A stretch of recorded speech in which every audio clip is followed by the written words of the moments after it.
After this, Jesus went to Galilee, going from village to village, for he wanted to stay out of Judea, where the Jewish leaders were plotting his death. But soon it was time for the tabernacle ceremonies, one of the annual Jewish holidays, and Jesus' brothers urged him to go to Judea for the celebration.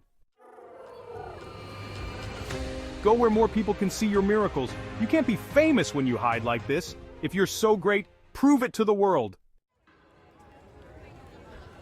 But you can go anytime and it will make no difference, for the world can't hate you, but it does hate me, because I accuse it of sin and evil. You go on, and I'll come later when it is the right time. But after his brothers had left for the celebration, then he went too, though secretly, staying out of the public eye. The Jewish leaders tried to find him at the celebration and kept asking if anyone had seen him. There was a lot of discussion about him among the crowds. Some said, "He's a wonderful man," while others said, "No, he's duping the public."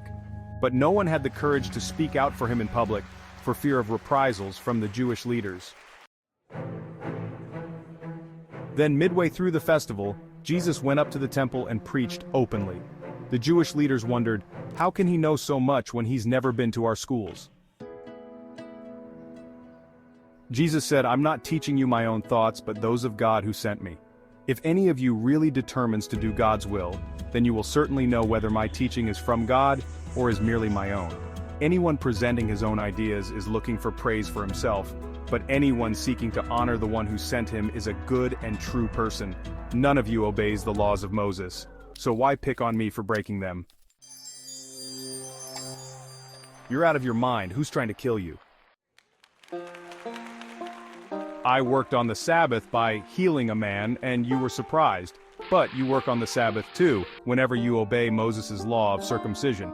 Actually, however, this tradition of circumcision is older than the Mosaic law.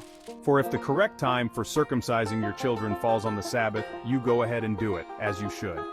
So why should I be condemned for making a man completely well on the Sabbath? Think this through and you will see that I am right.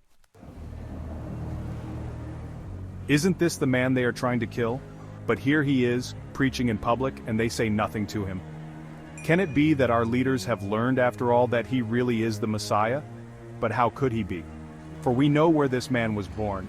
When Christ comes, he will just appear and no one will know where he comes from.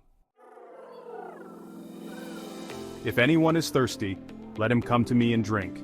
For the scriptures declare that rivers of living water shall flow from the inmost being of anyone who believes in me. The temple police who had been sent to arrest him returned to the chief priests and Pharisees. "Why didn't you bring him in? He says such wonderful things. We've never heard anything like it. So you also have been led astray? Is there a single one of us Jewish rulers or Pharisees who believes he is the Messiah?" Then Nicodemus spoke up. Remember him? He was the Jewish leader who came secretly to interview Jesus. Is it legal to convict a man before he's even tried? Then the meeting broke up and everybody went home.